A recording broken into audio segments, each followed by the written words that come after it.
தமிழ்நாட்டில் பீகார் மக்கள் அவமதிக்கப்படுவதாக பேசி பீகார் தமிழ்நாடு இடையே பகையை ஏற்படுத்த பிரதமர் மோடி முயற்சிப்பதாக முதலமைச்சர் மு.க.ஸ்டாலின் கண்டனம் தெரிவித்திருக்கிறார்.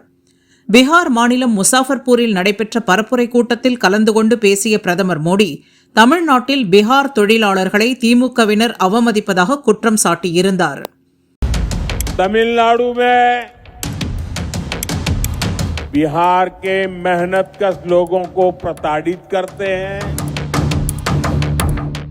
इतना सारा हो रहा है.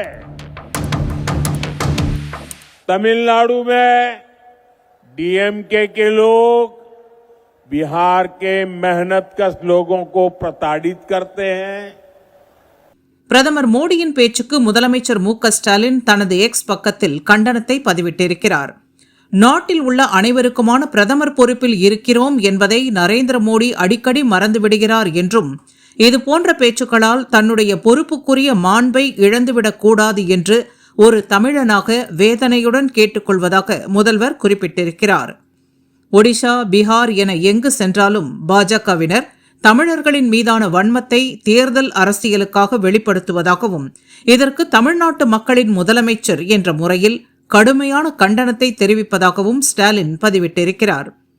பன்முகத்தன்மை கொண்ட வேற்றுமையில் ஒற்றுமையை காணும் பெருமைமிக்க இந்தியாவில் இந்துக்களுக்கும் முஸ்லிம்களுக்கும் பகையை வளர்ப்பது, தமிழர்களுக்கும் பீகார் மக்களுக்கும் பகை உண்டாக்கும்படி நடப்பது போன்ற அற்ப அரசியல் செயல்பாடுகளை நிறுத்திவிட்டு நாட்டின் நலன் மீது பிரதமரும் பாஜகவினரும் கவனம் செலுத்த வேண்டும் என வலியுறுத்துவதாகவும் முதலமைச்சர் ஸ்டாலின் தனது பதிவில் தெரிவித்திருக்கிறார்.